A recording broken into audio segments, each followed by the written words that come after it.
Boa noite, amigos. Sejam muito bem-vindos à nossa quarta aula do livro O Céu e o Inferno. E nós aqui vamos, como de costume, fazer um trechinho do nosso Evangelho, depois fazer a nossa prece inicial para começarmos o nosso estudo. Então vamos lá ao Evangelho. E selecionamos aqui o capítulo 3, Há muitas moradas na casa de meu Pai. Jesus nos diz: Não se turbe o vosso coração, credes em Deus, crede também em mim. Há muitas moradas na casa de meu Pai. Se assim não fosse, já eu vou-lo teria dito, pois me vou para vos preparar o lugar. Depois que me tenha ido e que vos houver preparado o lugar, voltarei e vos retirarei para mim, a fim de que onde eu estiver, também vós aí estejais. Isso foi catalogado por João, capítulo 14, versículos de 1 a 3. Então vamos à nossa prece, e levando o nosso pensamento a Deus, ao nosso Mestre Jesus, agradecendo a equipe espiritual de Irmã Maria Angélica a oportunidade desse estudo, que possamos ter aqui a nossa mente, os nossos corações envolvidos nessa vibração amorosa da nossa casa. Possamos ampliar as nossas percepções sobre as verdades espirituais e que possamos nos manter assim unidos, concentrados em tudo que vai ser colocado aqui através desse livro, O Céu e o Inferno, dessa forma online nesse momento. Então, que sejamos todos envolvidos pelas vibrações amorosas de Irmã Maria Angélica. Vamos então começar. Os capítulos que foram selecionados foram os capítulos 3, 4 e 5, e que, respectivamente, vão falar sobre os temas o céu, o inferno e o purgatório. E, como está no livro, desde todas as épocas o homem acreditou por intuição que a vida futura seria feliz ou infeliz, conforme o bem ou o mal praticado nesse mundo. E essa visão dicotômica, na verdade, a sociedade humana, ela tem mais facilidade de entender o mundo por extremos, não é? Numa visão dicotômica, o mundo, nosso mundo, é um mundo de provas e expiações, o mundo da dualidade, não é? Onde a gente precisa experimentar a dor para valorizar a saúde, não é? Então essa visão dicotômica, essa visão é muito nossa, muito do nosso planeta, desse mundo da dualidade, o mundo onde é que a gente experimenta as coisas nas polaridades, não é assim? 880, branco, preto, como se a gente pudesse, não é, ter essa visão tão simplista, como se tudo fosse assim, nas polaridades, como se não existissem nuances entre o branco e o preto. E é isso que nós estamos aprendendo aqui, não é, nesse mundo, a fazer essa modulação, a ampliar as nossas percepções para que a gente entenda, não é, e perceba as nuances, sairmos desses extremos, não é, do tudo ou nada. Então, como a gente tem essa visão dicotômica, temos a facilidade de pensar assim por extremos, também projetamos para que depois dessa experiência física, o que seria depois da morte? Também nessa visão dicotômica, criamos então o céu e o inferno, as polaridades, não é? E essa visão de céu, inferno, de bem e mal, vão acompanhar a gente ao longo de toda a nossa jornada, a história da humanidade, não é? Nós vamos vendo que desde a antiguidade nós vamos pensar sobre o mundo dessa forma, não é assim? Lá na antiguidade, na mitologia, falava-se assim da nossa jornada, da jornada do herói, não é? Onde aqueles personagens passavam por situações dificílimas, muito extremas, não é? Sofriam lá no fundo do poço, né? Os gregos chamavam essa descida, né? É a catábase, onde ali a gente vai experimentar assim profundamente alguma coisa muito dolorosa e que nós vamos sair vitoriosos, porque é para triunfar, não é? Então sempre essa ideia de se passar por isso tudo e triunfar. A gente pode até fazer aqui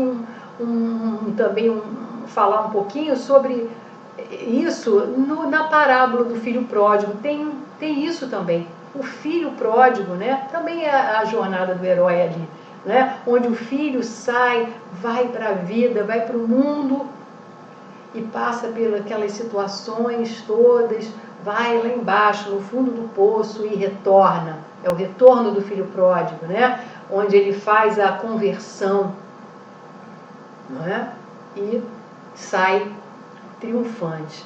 Mas precisa dessa jornada, é a nossa jornada, é a jornada evolutiva que nós todos estamos fazendo aqui nesse momento. Cada um no seu estágio, fazendo esse processo.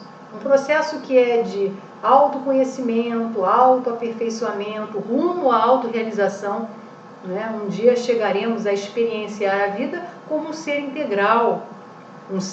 integral, viver em plenitude, como nos diz o Espírito Joana de Ângeles. Em todos os seus livros ela fala desse processo, né? Que ela chama de processo de individuação. Então é essa a nossa jornada. E desde a antiguidade nós vamos ver essas ideias de céu, de inferno, não é? E aqui Kardec vem trazer nesse primeiro momento para a gente a ideia de céu. Sobre o céu, os antigos tinham visões muito diferentes.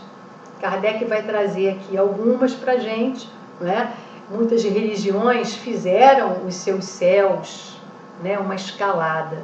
Então se imaginava que existiam céus superpostos, de matéria sólida, transparente, não é? E que tendo a Terra como centro, não é? Existiam ali várias camadas de céu. Quanto mais se subia, mais perto ali da felicidade, do paraíso, né?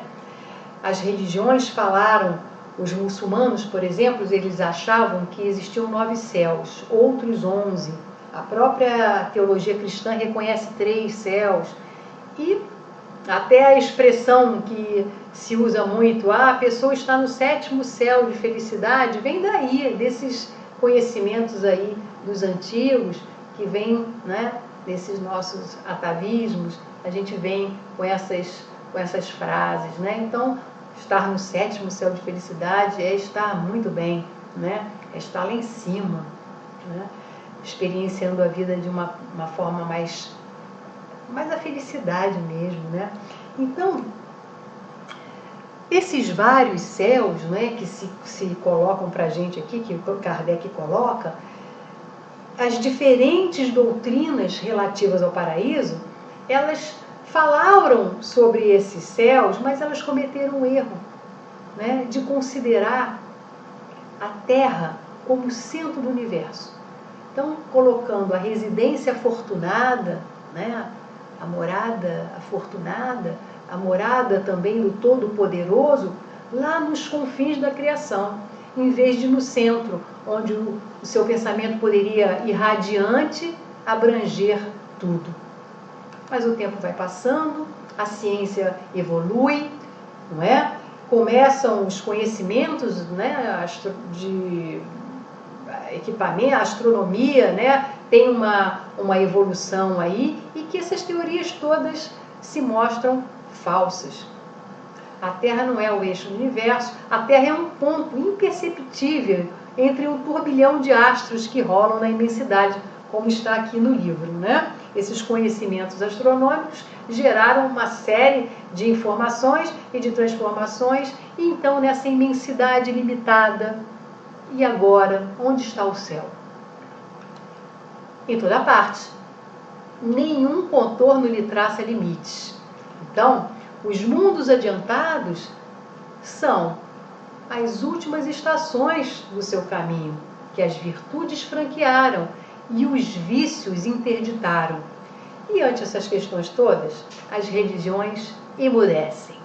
Mas o Espiritismo vem então demonstrar o verdadeiro destino do homem, dizendo assim, como diz Jesus no nosso Evangelho que nós abrimos no início: há muitas moradas na casa de meu Pai. Já dando essa ideia de processo, que existem muitas moradas, o Espiritismo então vai ampliar o horizonte, já não tem mais aquele destino dicotômico, não é? Vai trazer aí novas visões que podem nos fazer pensar, por exemplo, que aquelas palavras que eram usadas na antiguidade, representando o céu, o inferno, como lugares de privilégio, penas eternas, que nós vamos estudar, né? As separações também eternas. Então, iam para o céu, o outro para o inferno e nunca mais se encontravam. Tudo isso vai sendo desconstruído e palavras novas vão surgindo, como responsabilidade, livre-arbítrio, lei de trabalho, de progresso, não é? Então, sabemos então que podemos ir para outras moradas conforme o nosso grau evolutivo, conforme estivermos exercendo ali o nosso livre-arbítrio, fazendo as nossas escolhas mais acertadas, entrando na dinâmica divina das leis de amor e caridade, das leis de trabalho, de progresso. Então, sendo assim, essas ideias de céu, inferno, bem e mal, também se ampliam, podendo ser compreendidas nesse processo evolutivo, onde bem e mal representam, então, um estado. O bem representa um estado de conhecimento e o mal, um estado transitório de ignorância. É transitório, porque a ignorância tem fim. Amplia-se o conhecimento e a ignorância tem fim. Então, o bem e o mal, esse céu, esse inferno, são estados conscienciais. Céu e inferno, então, passa a ser não mais um lugar, um local, um lugar físico, são estados conscienciais. Onde está o nosso mundo íntimo, como estaria esse nosso mundo íntimo? É a pergunta, Como a gente pensa hoje, nesse momento, como nós estamos? Nós estamos conectados conosco mesmo? Nós estamos sabendo, assim, como estão as nossas emoções? Como nós estamos sentindo o que está acontecendo? O nosso pensar, sentir, falar, agir no mundo, eles estão congruentes? Ou a gente pensa uma coisa, mas sente outra, aí fala outra, aí age de uma outra forma? Então, essa incongruência, com certeza, se a gente tiver essa incongruência, a gente vai estar nesse nosso, metaforicamente, no inferno, porque nós estaríamos tão conflituosos, tanto conflito interno, que a gente vai se sentir nesse inferno. E se a gente está conflituoso internamente, como é que a gente está no mundo? Estamos pacificados? Estamos assim emanando vibrações de harmonia? Claro que não, não é? Então, por isso que a gente precisa pensar. Esse livro, ele é um livro que a gente traz assim para a nossa vivência, para o nosso dia a dia. Ele é muito rico, porque ele fala muito de nós mesmo, Então, Pensar sobre o nosso mundo íntimo é o que nós precisamos fazer, porque assim nós estaremos assim aproveitando realmente a nossa reencarnação para crescer, para evoluir, não é isso? E então, o que os antigos pensavam sobre o inferno?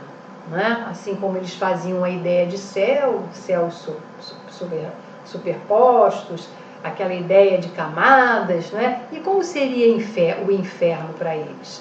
Na mitologia grega e romana, para eles, o inferno era um lugar subterrâneo para onde as almas dos mortos iriam. E, segundo o cristianismo, é o local destinado ao suplício das almas dos condenados e onde habitam os demônios. Como os antigos entendiam o inferno? Como eles também não tinham desenvolvido sentido para compreender o mundo espiritual, eles não podiam conceber senão penas materiais. Então, o quadro idealizado sobre as penas futuras era simplesmente um reflexo dos males da humanidade. Tudo que eles vivenciavam, reunindo todas as torturas, suplícios e aflições que existiam na Terra. Com pequenas diferenças de forma, os infernos de todas as religiões se assemelhavam, né? E aqui, então, Kardec vai colocar assim uma comparação do inferno pagão e o cristão, né? Dizendo assim que o inferno cristão era uma imitação do inferno pagão.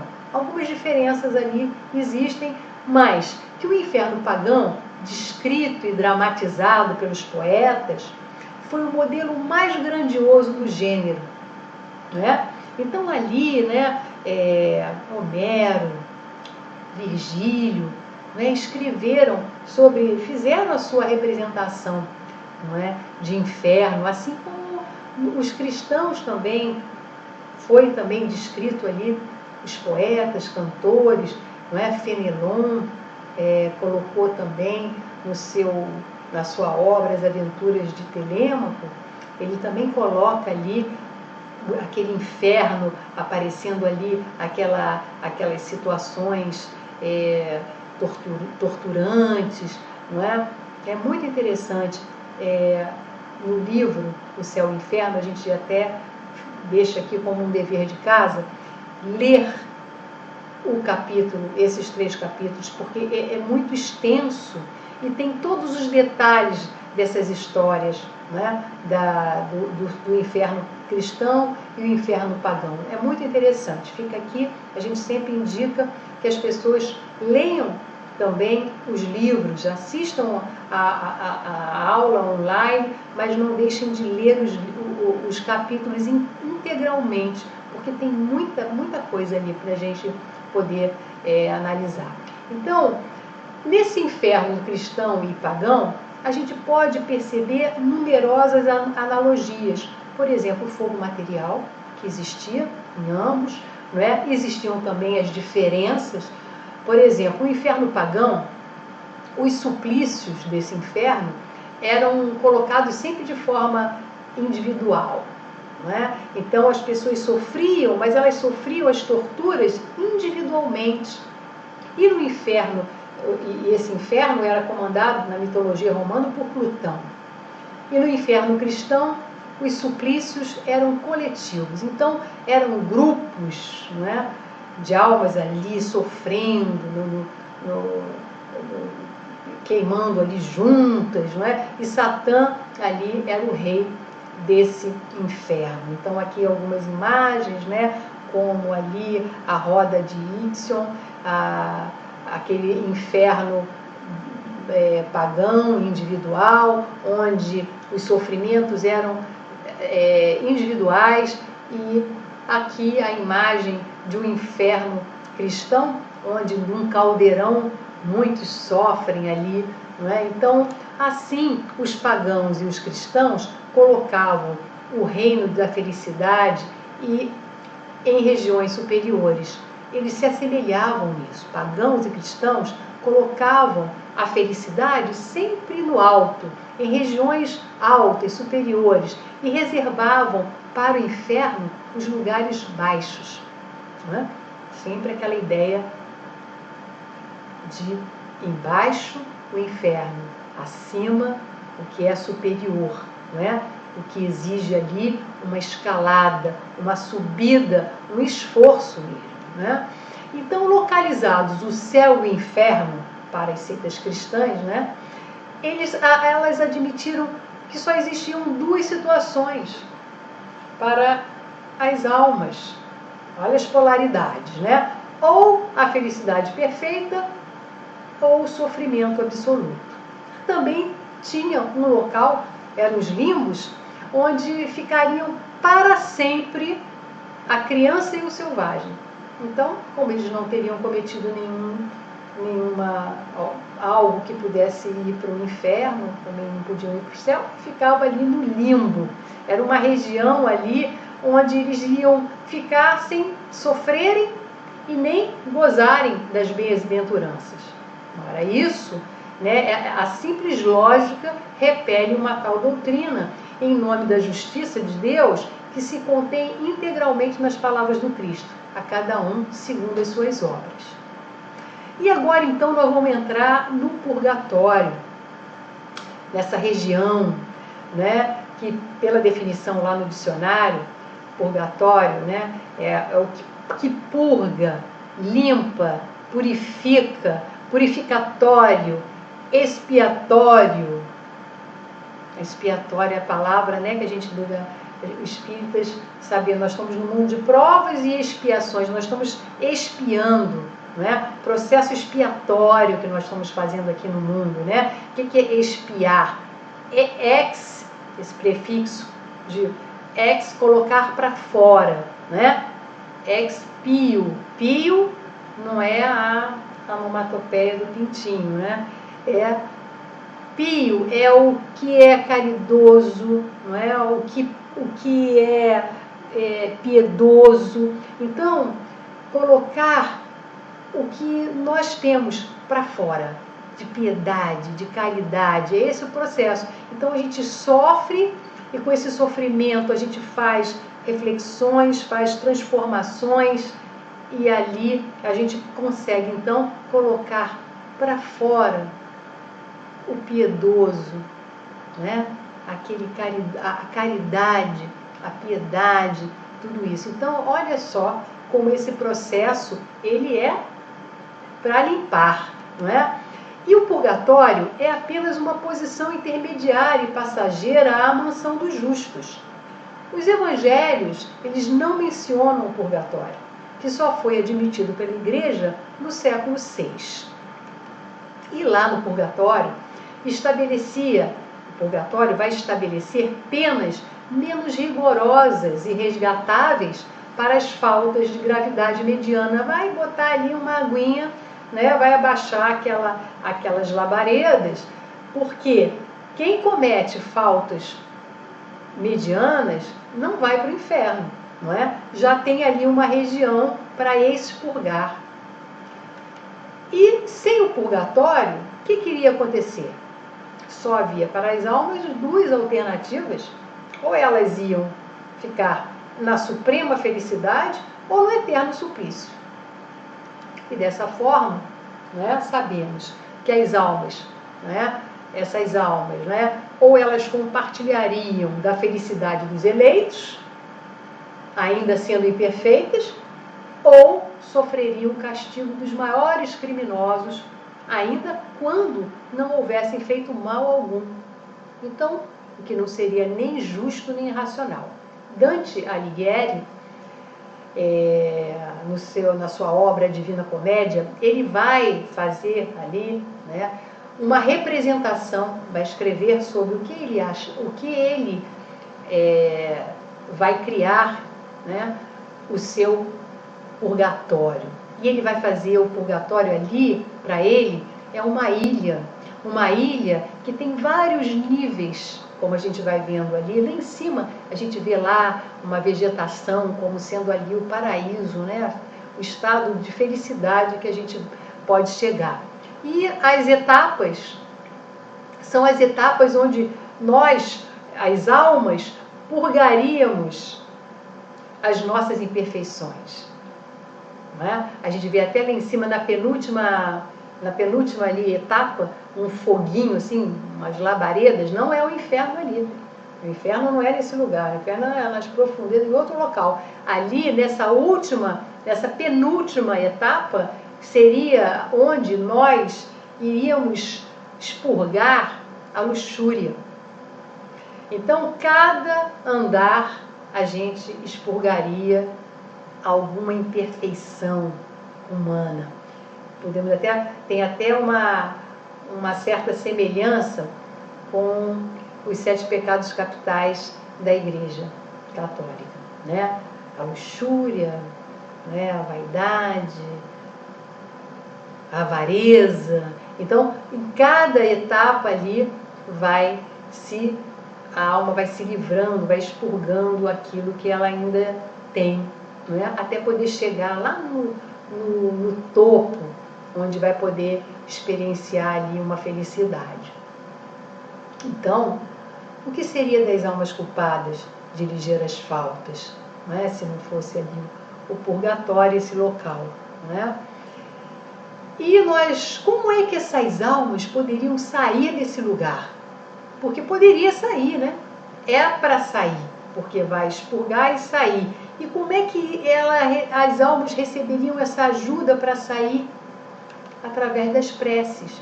A alma se livraria do purgatório através das preces dirigidas em sua intenção. E aqui a gente faz um parêntese, porque falar de prece na doutrina espírita é algo assim, prece é um recurso importantíssimo, não é?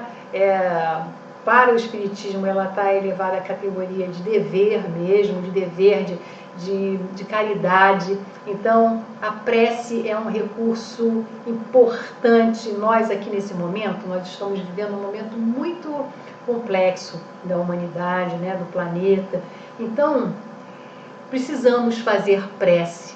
A prece, ela coloca a nossa mente num estado de reflexão. A gente consegue dar aquela pausa, não é? Daqueles momentos de tumulto, de turbilhão. A prece, ela acalma. E a gente pode estar em qualquer momento, a qualquer hora, em qualquer lugar, a gente pode parar e fazer uma prece. Isso é importantíssimo, a gente ter esse recurso, utilizar mais esse recurso. Nós falamos sempre, né, do Evangelho no lar, né, como é importante a prece no lar. O que acontece ali quando se faz uma prece? A gente sabe, e é importante a gente sempre falar sobre essa importância da prece, por nós, pelas pessoas, não é? Pela situação que nós estamos vivendo, pelo planeta. Então é muito importante. E era a prece que tirava as pessoas do purgatório. Mas, naquela época, as preces eram pagas. E elas se transformaram o purgatório em uma mina mais rendosa que o inferno. Porque o purgatório originou o comércio escandaloso das indulgências, não é? Por intermédio das quais se vendia a entrada no céu. Né? Então a gente aqui faz as nossas reflexões sobre isso, né?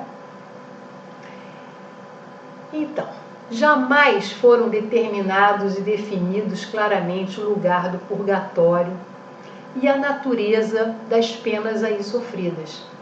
A nova revelação estava reservado o preenchimento dessa lacuna, explicando-nos a causa das misérias terrenas da vida, das quais só a pluralidade das existências poderia mostrar-nos a justiça.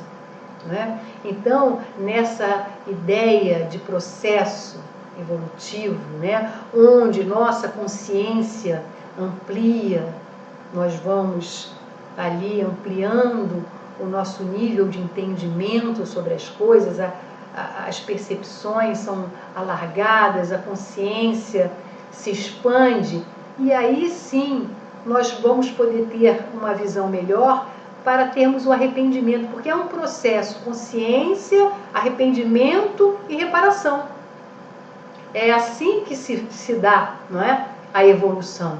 E esse arrependimento no sentido mais amplo, não é? Não no sentido que às vezes, né, o senso comum fala do arrependimento, é no sentido assim, Jesus falava essa palavra, né, quando ele falava, arrependei-vos. Quando ele fala isso, esse arrependimento é no sentido de conversão, né, de mudança, né, de fazer uma conversão mesmo, o retorno, né, olha o retorno do filho pródigo, né? Então, a consciência, o arrependimento e a reparação. E a reparação, ela precisa ser feita no lugar onde nós caímos. Se nós estamos na terra, foi aqui mesmo que a gente caiu. E nós estamos tendo uma oportunidade, nesse momento, de fazer esse processo, de fazer reparações, não é? Então, se alguém tem alguma dúvida que nós estamos no lugar certo, na hora certa, com as pessoas certas, no momento, no contexto certo, para que a gente possa fazer um aprendizado e se libertar de coisas tão antigas que nós ainda trazemos, não é? Trazemos muitos vícios, trazemos muitas questões ainda, não é? Nós trazemos o não perdão, né? Nós arrastamos assim mágoas, ressentimentos, tudo isso impede o nosso crescimento, né? Então é a hora, nesse momento aqui, conscientes, de nos livrarmos disso tudo. Sairmos das ilusões, né? Sairmos desses estados, né? Das fugas psicológicas que nos atrasam. Então, nesse momento, é a hora da gente poder fazer essa libertação mesmo, né? A Joana de Ângeles Espírito, ela fala muito sobre isso nos livros dela. É muito interessante estudarmos também os livros da Joana de Ângeles. São muito esclarecedores, fala muito sobre esse nosso processo, né, sobre essa nossa jornada, né, que também aqui é representada pelo céu, inferno e purgatório, né, como metáforas dessa nossa jornada, né? Nós entendemos assim, né, como essa ampliação de consciência, né, pode nos levar a melhores moradas, né? E essa morada pode ser também aqui nesse momento, a partir do momento que a gente está consciente, né? Então, céu, inferno, luz e sombra, bem e mal, esse nosso encontro, né, com essas polaridades, não é? Esse conflito que temos ainda, não é? Que precisa ser ali colocado luz ali naqueles lados mais obscuros que nós trazemos, não é? Nós temos partes tão ali inconscientes, não é? E o inconsciente trabalha, né? E a gente ali não está ali naquela forma mais consciente de estar na vida. Nós estamos assim, olha, sendo levados pelas situações que nós não temos nem consciência. Então precisamos botar luz ali, precisamos fazer essa integração. A Joana de Ângeles nos fala que para a gente viver esse self, né, esse eu verdadeiro, nós precisamos fazer esse processo de integração desse ego, sombra, né, de tudo isso, né, para que a gente possa então experienciar a vida de forma assim, como um ser integral, né? Então, essa é a hora desse nosso encontro.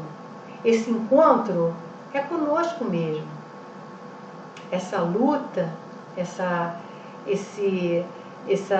batalha não está fora, porque às vezes a gente pensa, né, que está fora, a gente começa a brigar muito fora, mas é dentro, né? Paulo nos fala que é o bom combate que a gente precisa realizar, e esse combate é dentro de nós, não é fora. Às vezes a gente está brigando muito fora.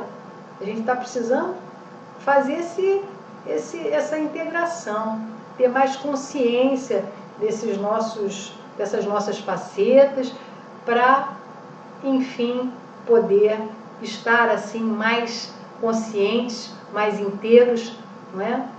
Para estar diante do próximo com mais empatia, porque nós vamos nos ver no próximo também, não é? Jesus nos fala, né? Bem-aventurados puros de coração, que podem ver Deus em tudo e em todos, não é? Então, esse é o nosso trabalho aqui, não é? É nas sucessivas encarnações, como está no nosso livro, que a alma se despoja das suas imperfeições, que purga, até que esteja bastante pura, para deixar os mundos de expiação, como a terra, onde espiam o passado e o presente, em proveito do futuro. Então, é aqui esse momento. E nós vamos, assim, fazer uma finalização desse nosso estudo, trazendo um espírito muito amoroso, que tem uma vibração muito sensível nos seus livros maravilhosos, como O Grande Enigma, que ele fala de uma forma muito poética sobre tudo isso que nós falamos aqui, né? Muito afinado com esse nosso estudo dessa noite. Ele tem livros como O Grande Enigma, O Invisível, Depois da Morte, o livro O Problema do Ser e do Destino, que é esse trechinho que eu trouxe aqui, não é? Onde ele vai falar para a gente a síntese disso tudo aqui que nós estudamos, mas vou também deixar aqui no seu livro O Problema do Ser e do Destino também. Ele fala, é muito importante o que ele fala para a gente. Ele diz sobre a prece, não é? Nós estamos falando muito da prece aqui porque é preciso, não é? Ele diz que quando nós elevamos o nosso pensamento a um espírito mais avançado, a espiritualidade maior, um traço de luz, palavras dele, se faz entre nós e o espírito a quem a gente está elevando o nosso pensamento. Um traço de luz, onde a prece sobe e as inspirações descem. Então, o que pode acontecer na hora da prece é que nós podemos receber muita instrução, nós vamos receber muito amparo, não é? Muita inspiração para as nossas ações, no nosso dia a dia. Então, é muito importante. E ele fala assim para a gente terminar aqui, que cada alma traz em si sua claridade ou sua sombra, seu paraíso ou seu inferno.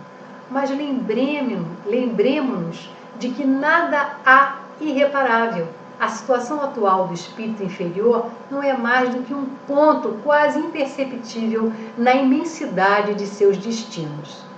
E isso é altamente consolador, porque não tem nada que não possa reparar.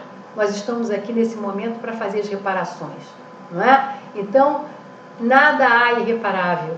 Nós podemos fazer diferente e melhor, não é? E que nossa passagem aqui é um pontinho imperceptível. Reencarnamos muito, já reencarnamos muito e vamos reencarnar muito ainda, não é? Então, vamos ter assim, nesse momento, esse contato aqui com tudo isso que Leon Denis está trazendo, que isso sirva assim como uma impulsão para a gente caminhar com mais coragem e elevar o nosso pensamento a Leon Denis e pedir para ele a coragem da fé, a esperança, o bom ânimo, o entusiasmo, a alegria de viver. Vamos pedir isso em prece, não é? Vamos pedir. E nesse momento, então, que a gente possa fazer assim essa nossa finalização com a nossa prece final, né? Lembrando também antes que semana que vem tem mais, né? Tem mais aula online. Vamos para a quinta aula. Na próxima terça-feira, o tema é As Penas Futuras segundo o Espiritismo. É imperdível essa aula, vai ser muito bacana. Então, todos convidados, vamos estar aqui unidos, vamos fazer essa turma do céu e inferno unida aqui até o final do ano, né? Então, vamos assim fazer a nossa prece final, né? Então, nós vamos aqui agradecer muito essa equipe espiritual que tanto nos ajuda, que nos consola, que nos conforta. Vamos então, nesse momento, pedir por nós, por todos aqueles que estão em sofrimento nesse momento, que estão vivendo assim as suas dificuldades. Vamos pedir por eles que Jesus ilumine mentes e corações, que brilhe a luz da esperança, que brilhe a luz de esperança e que possamos assim, unidos em pensamento e sentimento, pedir pelo nosso planeta, não é, nesse momento. Que a paz do Mestre Jesus permaneça conosco ao longo de toda essa semana e que nós possamos nos lembrar de tudo isso que foi falado e colocar em prática em nossas vidas. Que sejamos pacificadores, onde quer que a gente esteja, sejamos pacificadores. Que de nossa parte possamos encerrar a aula dessa noite. Graças a Deus.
Música